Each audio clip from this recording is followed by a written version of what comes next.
Way back in 2005, I was a 19-year-old lad living in Sheffield when I discovered a little band called Dimmu Borgir. Dimmu Borgir are a band who play black metal, and their songs are called things like Blood Hunger Doctrine, Progenies of the Great Apocalypse, or the charmingly named The Death of All Saints and the Kingdom of Hell. They dress like you might imagine them to as well, as in nothing but leather, boots with spikes on, and lots of what they call corpse paint. Picture the band Kiss and the way they paint their faces. Now imagine the most monstrously unsettling version of that possible, and that's what corpse paint is. They're not trying to look cool as such. They're trying to look genuinely unsettling, and from the moment I saw it, I was entranced. But it wasn't just the music or the clothes that fascinated me. It was the culture, and that culture can be best summed up with the story of a band called Mayhem. Or maybe it's more of a chapter in the story of Mayhem, but it's a big one. So, long story short, one current member of the band Euronymous and a former member of the band Var Vikernes got into a dispute involving royalties. But then, rather than see each other in court, they got all gangsta rap about it and started issuing death threats to one another. Eventually, the former band member tracks down the current band member and pays him a visit at home. Then, after a violent struggle, the current band member is murdered. The police then raid the murderer's house only to find a ton of ammunition and explosives, and while he denied planning some sort of attack in court, the police put forward a pretty convincing argument that he was planning one, and he was sent to prison. Now, I know how childish this is going to sound, but I'm almost of the opinion that if you don't regret at least some of the stuff that you did and thought as a teen, you neither lived nor grown. But back when I first read all that stuff about Dead and Euronymous and Var Vikernes, I thought it was cool. These guys didn't just talk the talk, they walked the walk. They didn't just write about pain and suffering and death, they were actively inflicting and reveling in it. And something about that authenticity was magnetic to me. The same could be said for tens of thousands of other fans too, fans who saw their own anguish and frustration reflected back at them through black metal music. A big theme in black metal was a rejection of modern society, with fans saying they felt more at home in the woods than in a town or city. And so there were all these interlinking themes of violence and isolation, anger and depression, all wrapped up in a Satan-worshipping bow. And while that all might sound quite standard for a teenage boy and his innate sense of rebellion, black metal attracted a much more genuine sort of malice. As I got more and more into black metal, I started making friends who shared my much more darker tastes. I still chilled with my old metalhead schoolmates, and I still count one of them as a close friend even all these years later. But then once a week I'd head over to a black metal night at a metal pub we used to frequent, and that's where I met Toby. Toby called himself Corpse Eater, but I'll just call him Toby here. Of all the black metal fans that used to drink in the Dove and Rainbow, he was the most hardcore. He also had what you might call an aura of darkness about him. Toby didn't just make black metal his whole personality. He'd actually been to Norway, the genre's birthplace, and had visited the site of the Holmenkollen Chapel. It had been rebuilt by the time he visited, and it had been burned down in the early 90s by the same guy who murdered his former bandmate, Varg Vikernes, and to Toby, seeing it was akin to a religious experience. He considered it a kind of pilgrimage because he wanted to do exactly the same thing in the UK. It was also a pilgrimage that was recognized and respected by black metal fans everywhere because Toby had basically spent all his money on a ferry ticket from Newcastle to Norway via Amsterdam, then begged, borrowed, or stole in order to eat and travel. He told people he slept outdoors in Norway in the middle of winter and that he'd nearly died as a result. I didn't quite believe all that at first, but Toby had the photographs on his phone to prove it. There were several grainy selfies of him taking shelter in a shop doorway in Oslo, and he had actual snow clinging to his big black beard. I had to admit, I was impressed. Not quite in awe like some of the other black metal fans who drank in that bar, but impressed nevertheless. Then over weeks and months that followed our initial meeting, me and Toby got to be good friends. Toby was good fun, but he was wild. And I mean really wild. He didn't work, but he didn't claim benefits either. Yet somehow he always had a bit of money to spend on vodka or secondhand leathers, and if you ever asked him where he got it, he'd always reply with a variation of mind your own business. And that's why I didn't ask any questions when he told me he got 2 tickets for a music festival called Bloodstock, which was taking place down near Derby for a few days in August. And while Bloodstock isn't strictly a black metal festival, it's about as close to one as we were going to find. He made me give him the money for the ticket, and it was also my job to get a hold of a tent and a lift down to Derby, but I was well up for it, and I was chuffed that he'd actually bought me a ticket. Toby could have picked anyone to take to Bloodstock, but he picked me, and while that was probably because he knew that I had access to both a car and a tent, it still felt special, I guess. We drove down on Friday the 14th, and we parked my car and started making our way towards the gates, and I thought we were in for the time of our lives. It was my first ever music festival, and I was buzzing to be there. Toby, on the other hand, being a few years older, had been to loads, so he took the lead. We found ourselves a spot to camp at the very edge of an open field, so we had trees on one side of us and a sea of tents on the other. We then set up the tent, found ourselves a burger van and had some food, and then wandered around the festival site catching bands as we went. We were drinking all day, and then the last thing I remember before almost blacking out completely was catching Arch Enemy on the main stage. And the next thing I remember is waking up in my tent the next morning on my own. Toby had decided to sleep among the trees, on the ground, with his shirt off, and he was still passed out when I went looking for him and eventually found him. We were both pretty hungover, so obviously not feeling our best, but there was something about the way he was acting that put a bit of tension in the air. You see, Toby was always a very dark and moody sort of person, and while you met a lot of people like that in the black metal community, being either angry or depressed or hateful was kind of their whole personality. He had his moments of kindness and compassion, but only here and there, and you only ever saw him like that if you were very close with him. But then, even after all of his brooding and moodiness, there was something extra dark about Toby that morning. Toby didn't really like the sound of his own voice, and by that I mean he was a real talker. I didn't mind, to be honest. He was always coming out with juicy pieces of black metal lore and stuff, so it was interesting for the most part. But then that morning, there was hardly a word out of him. I kept asking if he was all right, if anything had happened the previous night that I wasn't remembering, but he said he was fine and that he was just regretting the amount that he had to drink the previous night.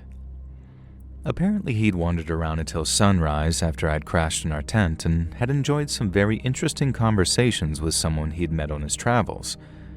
I asked if it was anything I'd find interesting, but when he just shook his head, I decided to leave it.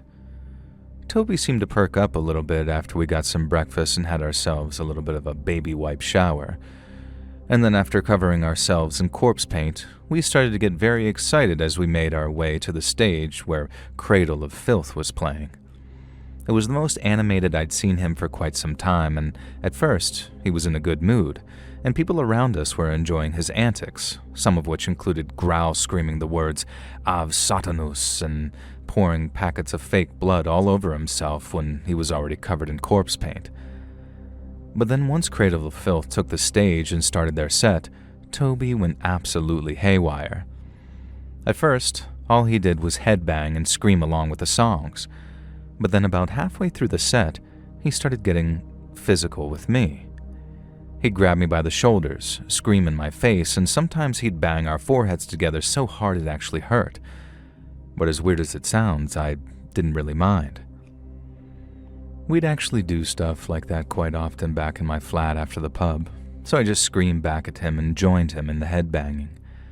But then he started doing it to other people, and some of them didn't seem to appreciate it at all.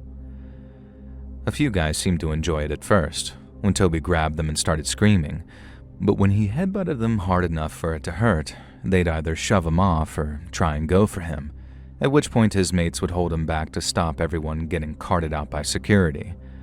I tried to calm him down a bit to get him to stop hassling people near us, but not only would he not listen, he got worse and worse and worse. Eventually, I kind of snapped at him, and after dragging him away to the side of the marquee away from the people, I told him to chill out or I was leaving. And his response was to throw a punch at me, a really bloody hard one too, and if he hadn't been so drunk, it might have connected. And well, that was it. I went mental. And after we started scuffling, it took maybe a minute or two before the pair of us were getting dragged out of the tent by members of security. And the next thing I know, I'm outside, and I'm trying to explain to the security guy that me and Toby are just friends that have gotten into a bit of a bust-up, but all he's interested in is separating us. I suppose that was their job, wasn't it? To keep people separated if they're fighting, but by the time he'd finished giving me a warning and told me to cool down before coming back into the tent, Toby was nowhere to be seen. I had a little look around, calling out his name, and while you might think that it would be easy to spot a 6-foot man in corpse paint who's also covered in fake blood, I had no luck. Toby had apparently vanished.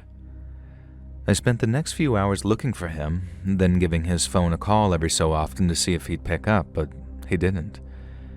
As I walked, it slowly began to dawn on me that I was probably going to have to spend the day alone, and in the end, that's what I did. I had a mooch about, went to see the bands I wanted to see, and although I kept an eye out for Toby at all the places I thought he might be, I didn't catch sight of him. To say it was disappointing would be an understatement, a massive one, and then after catching the last few bands on the main stage, I made my way back to our tent in the hopes that I'd bump into Toby on the way back. When I got there, the tent was empty, but it was also unzipped, so I knew Toby must have been back at some point. Then right as I'm about to give him a call, I hear someone calling my name from the trees near our tent. It was Toby. I was just relieved to know that he'd made it back okay, and the first thing I did was apologize for that scuffle, so we'd start off the interaction on good terms. I'd never gotten anything like that with him before, physical violence I mean, so I didn't really know how he was going to take it. But from the sound of his voice, he didn't seem to mind at all. He said something like, "Don't worry about it, all forgotten," and I could tell that he was drunk from the way that he was slurring his words.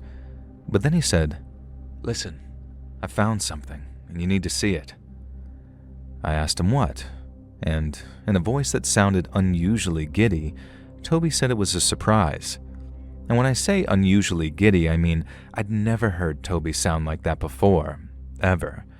So my first thought was, okay, he's probably on mushrooms or MDMA or something because this is not like him at all. I asked him what kind of surprise as I walked towards him, and even though it was almost pitch black, I could see his bright white torso and face still covered in the corpse paint. Looking back on it, he looked terrifying, but I was too drunk, tired, and relieved to do anything but walk towards him. As I got closer, he turned away from me. Then as I started following him into the trees, I asked a second time what his surprise was. He replied, and I'll never forget the way he said this, "Something I've wanted to show you for ages now." Then he sort of started mumbling to himself, stuff I mostly couldn't hear but could make out the odd word. I know he said stuff like effing posers at one point, but Toby was always complaining about what he called black metal posers, so I didn't think much of it. I just carried on following him, thinking he might have stolen someone's stash or something, and he'd hidden it among the trees. Then when he knelt down in the dark by a tree and picked something up off the ground, I thought my little theory had been proven right. But then Toby stood up and turned around, and I saw what was in his hand, and it didn't much look like a stash of anything. It looked like some kind of cloth or leather wrap, and it seemed to be too flat though, not like a bag or a pouch or anything. So as Toby's unwrapping whatever's inside, I'm watching in my booze-induced haze with my brain only working half as fast as it should. Because when that wrapping fell away, revealing a long, curved, and silvery-looking blade in Toby's hand, all I said at first was, "Cool, where'd you get that?" But Toby didn't say anything. Instead, his face twisted up with this horrible look of determination, and the big gothic-looking Bowie knife thing that he had started trembling in his hand. I remember taking a step back and asking him, "Mate, what are you doing?" But he still didn't say anything. All I could hear was his breathing getting deeper and louder as he worked himself up to do something I never thought possible. I asked him again what the F he was playing at, but that time, he lunged at me with a knife, swinging it wildly as he did so. He swung it so hard it made that little swishing sound as it split the air, which should also give you a clue to how large it was, not just how sharp or how fast he swung it. I had enough distance between us to avoid his swing, but afterwards, I had to speed up to keep a safe distance because Toby was starting to speed up and getting more and more keyed up as he did.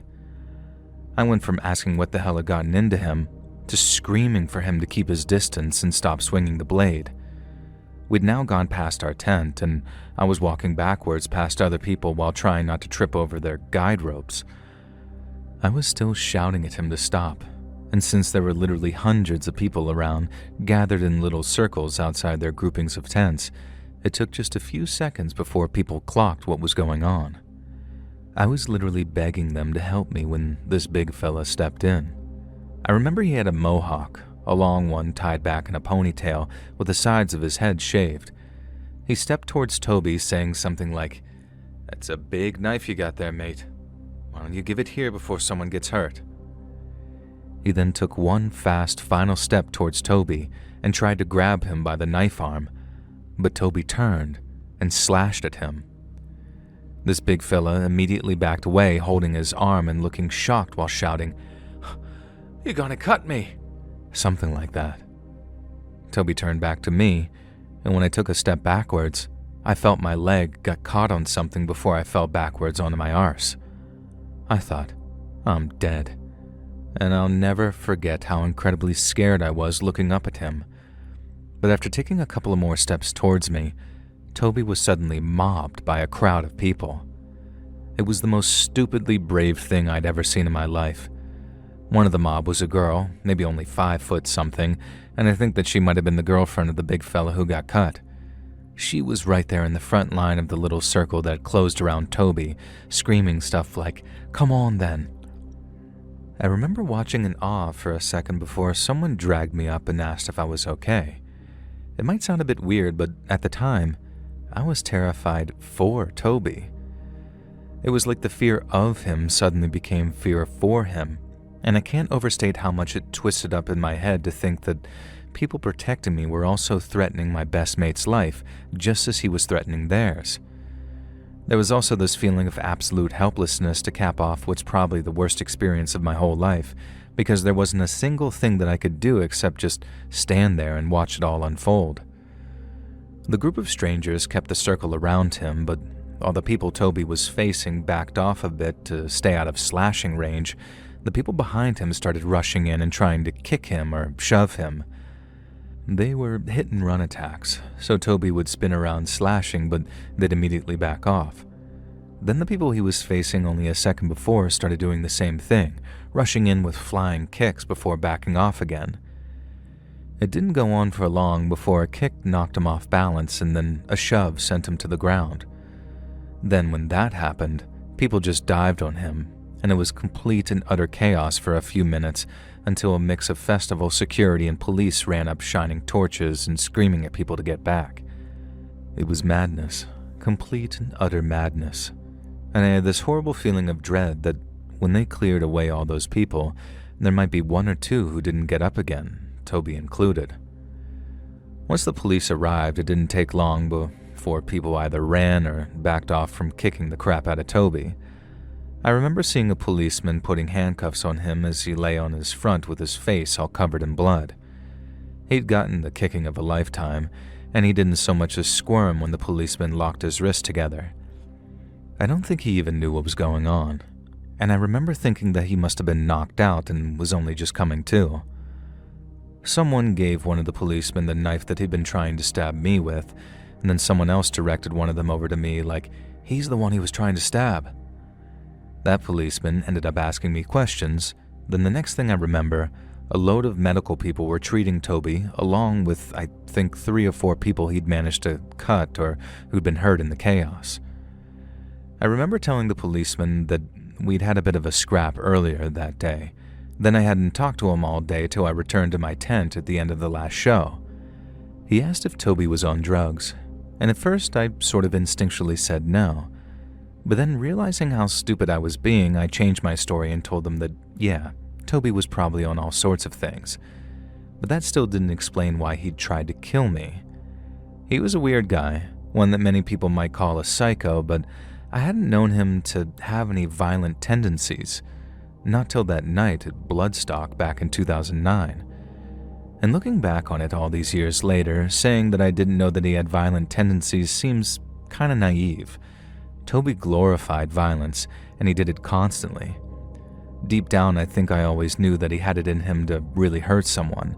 I just didn't think that person would be me, and neither did I expect the entire black metal community in Sheffield to take his side and not mine. When I realized they all cared more about his arrest and trial than they did about whether or not I was okay, I stopped drinking at that bar and stopped hanging around with the people who drank there. They never said it outright, but I knew they blamed me somehow for what had happened to him, and I had to explain to one girl how it wasn't even me that was pressing charges. It was the CPS on behalf of the people he'd slashed. I heard he got 2 years in prison from one of the few people I stayed in touch with. Then after that, I never saw or heard from him ever again, and went back to hanging out exclusively with my friends from school, half of which knew what a wrong'un Toby was from the moment they'd met him in that bar. I still listen to a bit of black metal every now and then, but since my tastes have evolved over the last 20 years or so, it's mainly for the nostalgia value. I don't idolize the bands anymore, and I find the vibe of some of the darker bands just kinda cringeworthy these days. Music is supposed to make people happy and bring them together, and for the most part, that's exactly what black metal does. But I know firsthand that for some people, all that worship of Satan, violence, and death, it's not just theater. It's a reflection of something much, much darker they carry inside of them.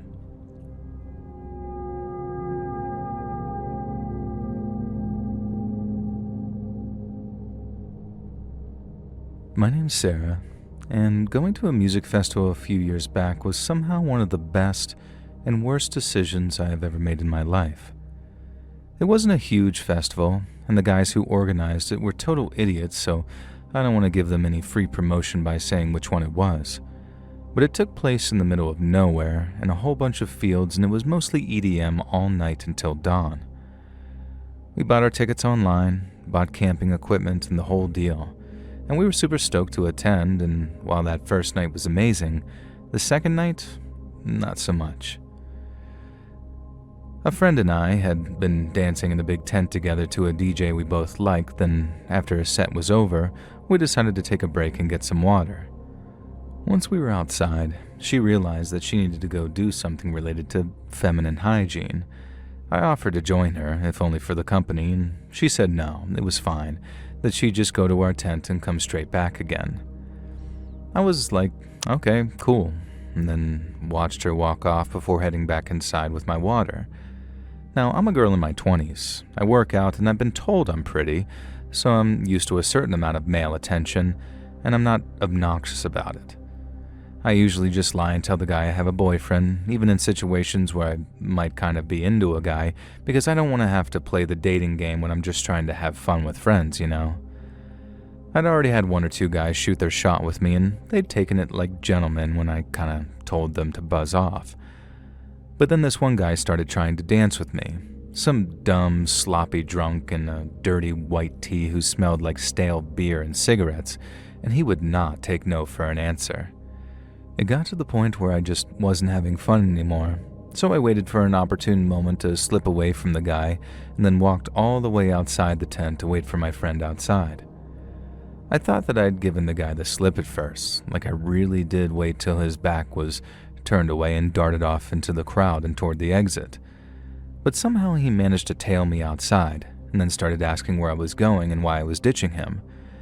Now I said, I told you 20 times already, I have a boyfriend. But then he says, it's chill, we're just vibing out, you know? But in a way that was clearly not friend-zoning me in the minimal. Things were actually starting to get pretty heated, with the guy saying something along the lines of, What the hell's your goddamn problem? You think you're better than me? And then suddenly, a stranger stepped in. Lisa, the stranger said, like they were pleasantly surprised to see me. Oh my God, what the hell are you doing here? Mom didn't tell me you were home from college. And to make it clear, I had never seen this person before in my life, and I had never been to college. But they seemed to insist that me and him were cousins. He mentioned it like twice in quick succession, then turned to the guy bothering me, saying, "And who's this guy? Are you going to introduce me?"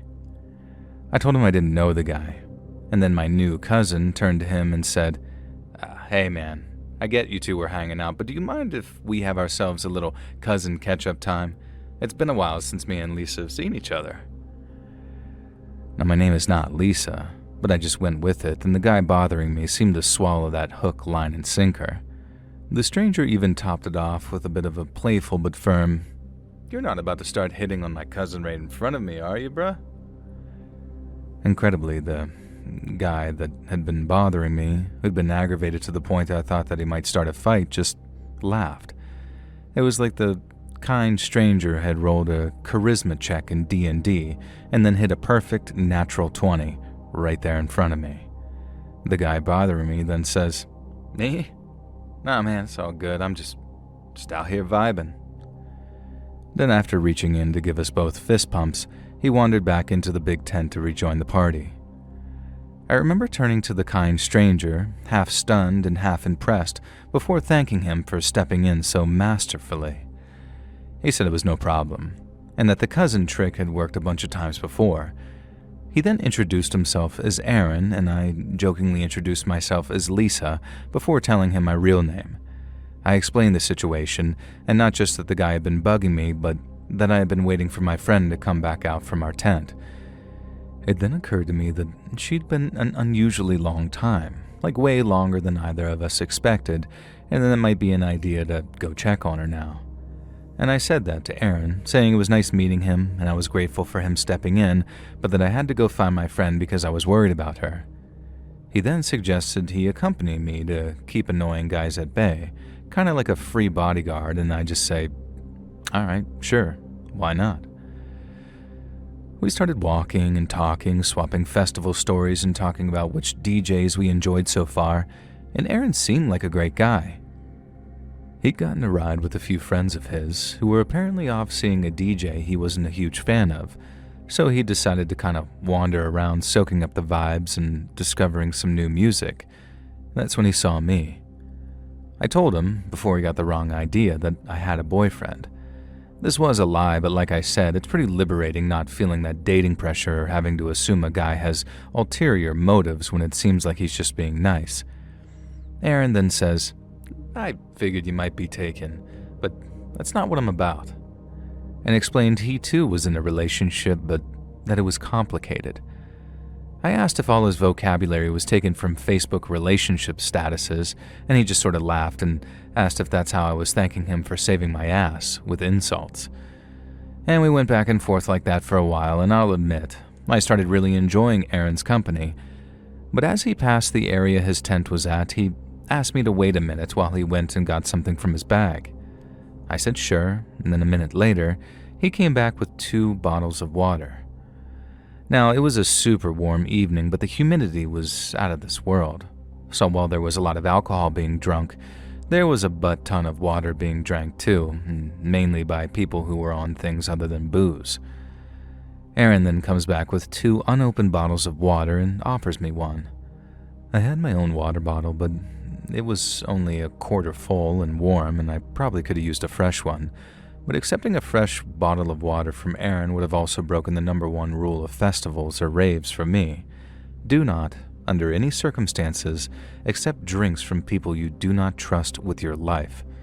It's probably the oldest, most tried, and most tested rule of raving and nightclubbing, and it's usually the first thing most girls learn whenever they head out into the night for the first time. Rules, as they say, are written in blood, and if that is true, this chapter is a long one. I feel like everyone knows someone who's been spiked at a party these days, or someone who at least got scared that they were having too much to drink on an empty stomach. So it's one of these things that's firmly built into what you might call the collective consciousness of girls. And this meant that the second Aaron offered me the water bottle, I was instantly sort of like, nah. I didn't voice any of my suspicions out loud. I didn't want to offend the guy, but I also think that he took a major hint when I said, no thanks, I'm good. And then he responds, huh, okay. I guess I'll keep it handy if you change your mind. And I remember thinking, I definitely won't be changing my mind about that water anytime soon. But I thanked him anyway, and we kept on walking towards where me and my friend were camped out. I guess that might sound super odd to some. Like I mistrust the guy enough that I won't drink his water, but I'm okay with him walking me up to my tent. I suppose it is kind of contradictory, but I didn't make the rules when it comes to keeping safe at events like this. I just follow them, and they've worked out for me so far. Anyway, Aaron and I wandered back to my tent, chatting back and forth the whole time, and I remember getting some really good vibes from him. But then, when we get back to the tent, I excused myself to go check on my friend. I was worried she might not be there, in which case, where the hell was she? But not only was she in the tent, but she was fast asleep and snoring. I woke her up to check on her, and she apologized for not texting after explaining that she was just exhausted. She only planned on taking a power nap, but she must have totally slept through the alarm. I said it was fine. I was just relieved to know that she was okay. But since I didn't feel like settling down just yet, I'd be back in a few hours after taking a walk around the festival site. I already made it up in my mind that Aaron was chill enough to take another walk with, even if I didn't quite trust him enough to drink his water yet. And so I wished her good night, zipped our tent back up, and then stepped my way through the mess of guide ropes to where Aaron was waiting for me. And in so many words, I explained the situation and that I had a couple of hours to spare.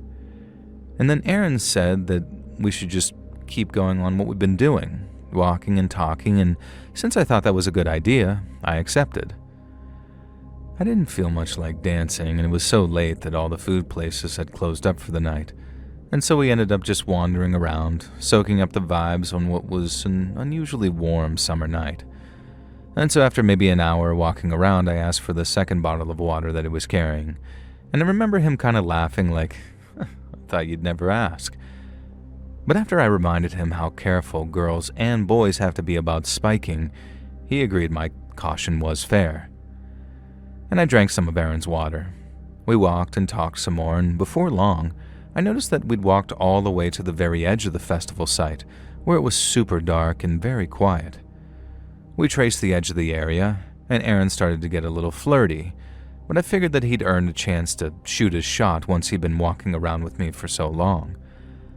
But then, it struck me. This very, very concerning thing that we made our way to the quietest part of the site just as I started to feel kind of sick and lightheaded. And it also struck me as really concerning that the feeling of nausea and shakiness had come on right as I was halfway through the water Aaron had given me. I didn't tell him what I suspected. I just asked if we could walk back to the tent, and then started walking very quickly back towards a well-lit public area. Aaron asked if I was okay, and although I told him I was fine, I was feeling more and more shaky and lightheaded with each step I took. I realized that if whatever I was feeling was the result of something I drank, I needed to empty my stomach, and fast. So I made a beeline for the tree line to stick 2 fingers down my throat, but not after telling Aaron, "Don't you follow me," before I did. And I puked my guts up, till nothing but bile came out of my stomach and it was completely empty.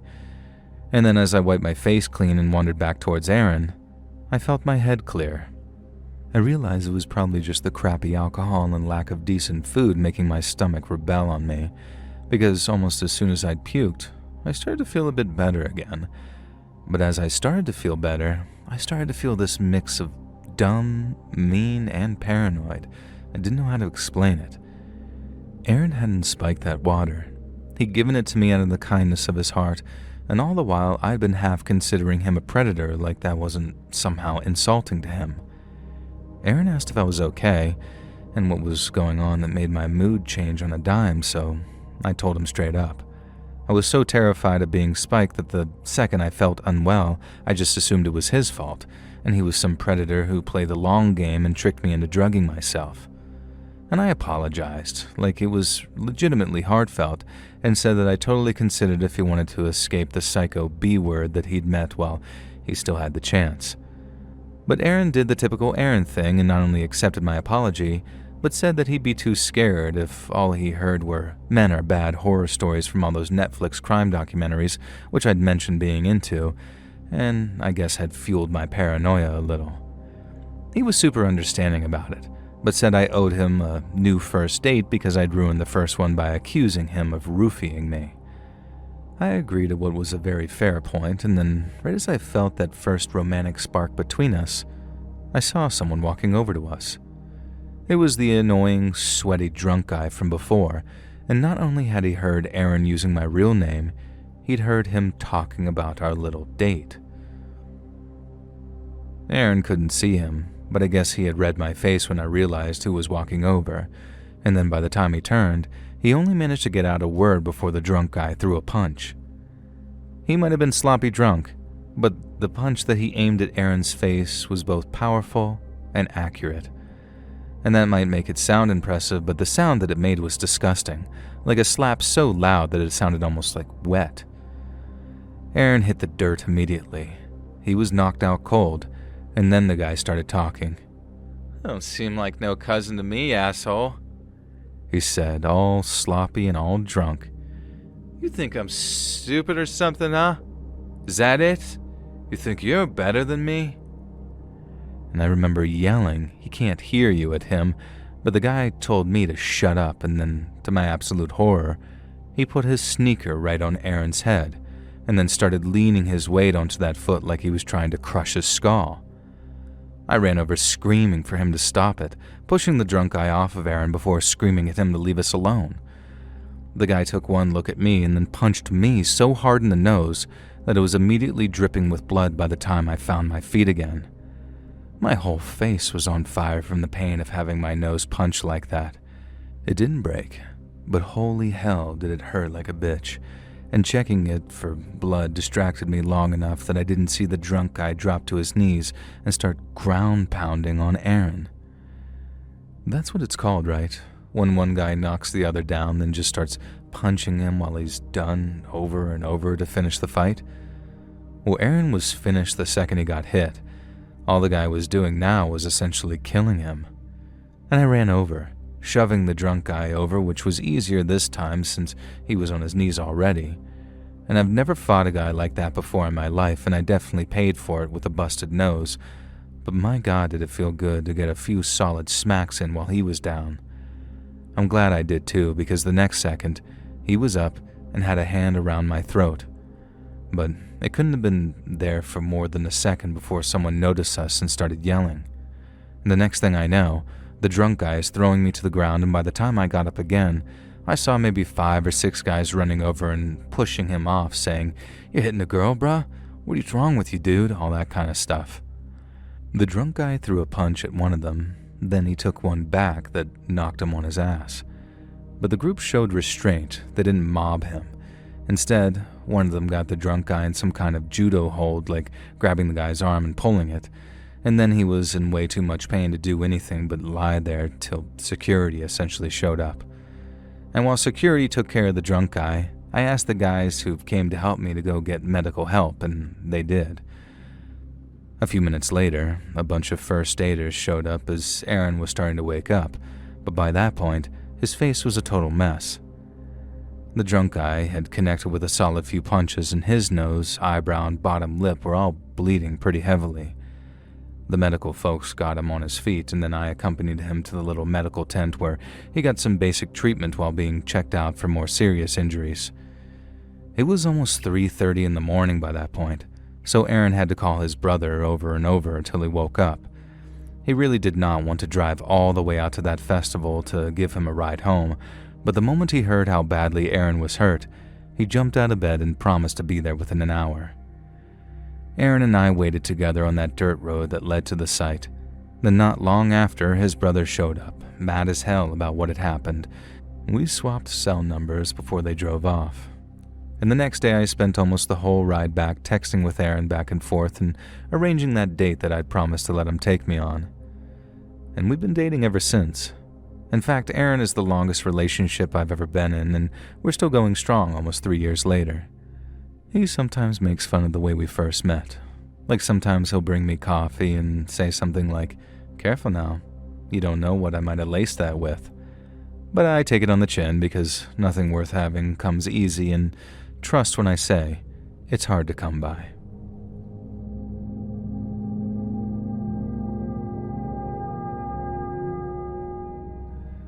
My name's Ben, and in the summer of 2008, me and a few friends decided that we'd go to the Leeds Festival. And for those that don't know, Leeds Fest is a 3-day music and camping event that's named after where it's held. In years prior, the mostly indie band lineup had never interested us, but when the 2008 lineup was announced, that all changed.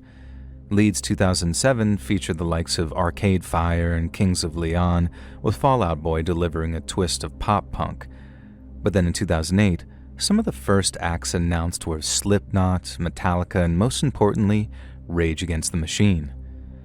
I had been a huge fan of Rage ever since I saw the music video for Sleep Now in the Fire around the year 2000. But since I was only 12 when I got into them, and considering they broke up just a year after that, I thought my chance to see them live had very much come and gone. I was ecstatic in 2007 when rumors of their reformation circulated, but even when they did, I thought that they'd just do a few shows up in the US, but never tour Europe. So when it was announced that they were playing Leeds, I fought tooth and nail to get a ticket, and so did my friends. And to get there, we convinced my friend's dad to drive us down in the back of his van, but not like a people carrier.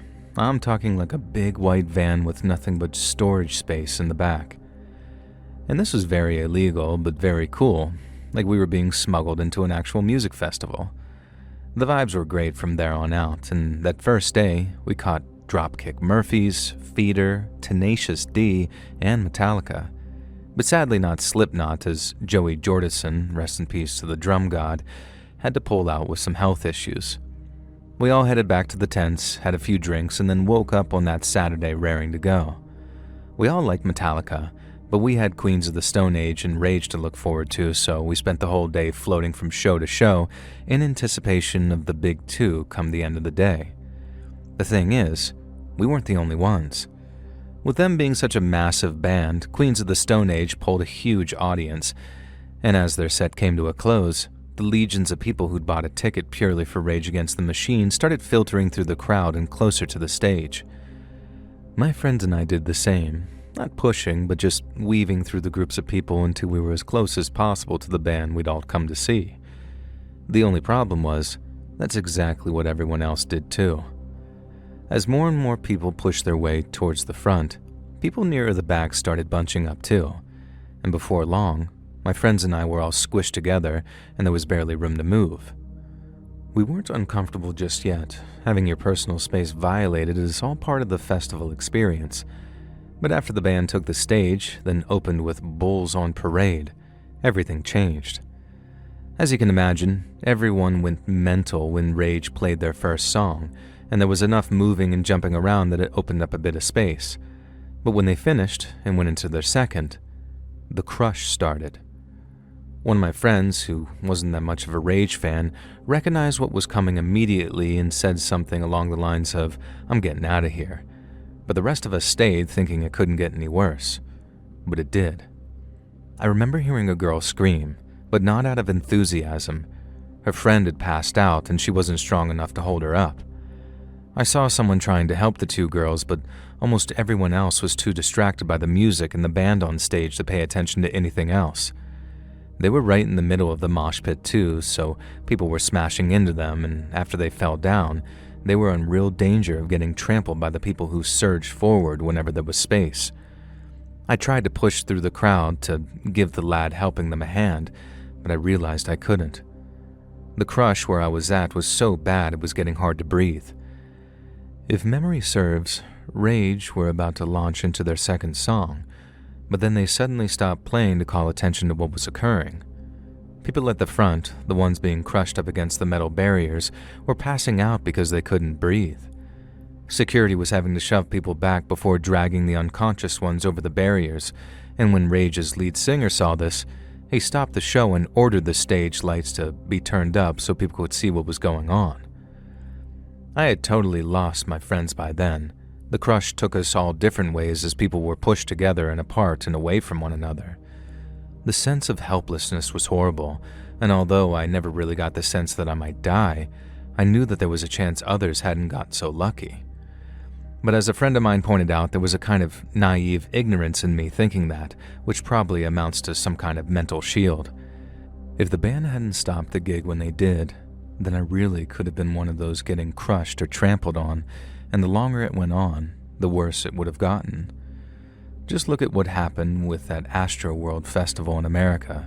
It's absolutely terrifying to know that me and my friends were just minutes away from a very similar, if not identical, outcome.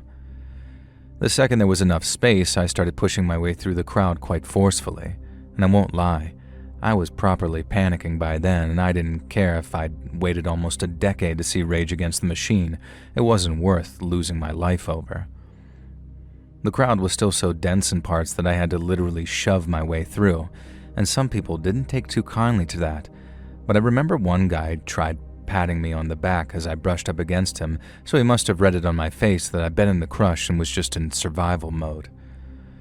Once the crowd started to thin out, I remember stopping by another set of barriers with a gap near it, one which loads of people were walking through as they headed back to their tents.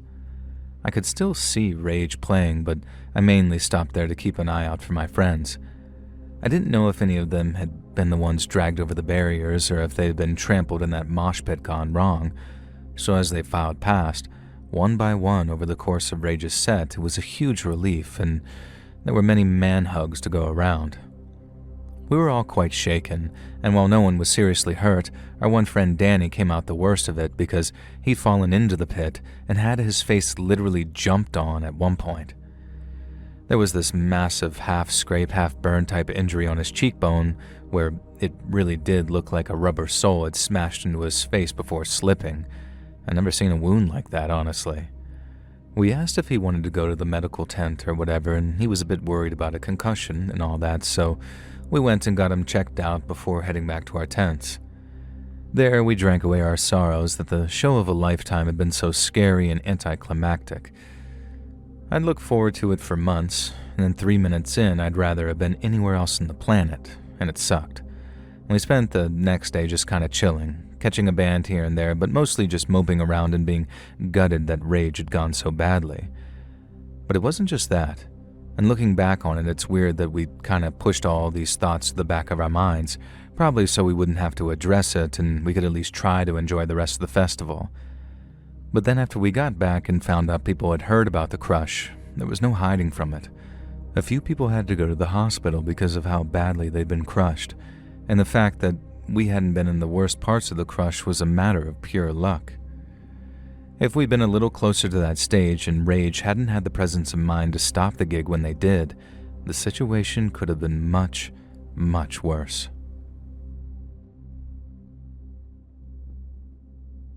Hey friends, thanks for listening. Click that notification bell to be alerted of all future narrations. I release new videos every Monday and Thursday at 9 p.m. Eastern Time, and there are super fun live streams every Sunday and Wednesday night. If you got a story, be sure to submit them over at my email, letsreadsubmissions@gmail.com, and you might even hear your story featured on the next video. And if you want to support me even more, grab early access to all future narrations and bonus content over on Patreon, or click that big join button to hear about the extra perks for members of the channel, such as me sending Freddy Fazbear to your house. And check out the Let's Read podcast, where you can hear all of these stories in big compilations. Located anywhere you listen to podcasts, all links in the description below. Thanks so much, friends, and remember... Russell!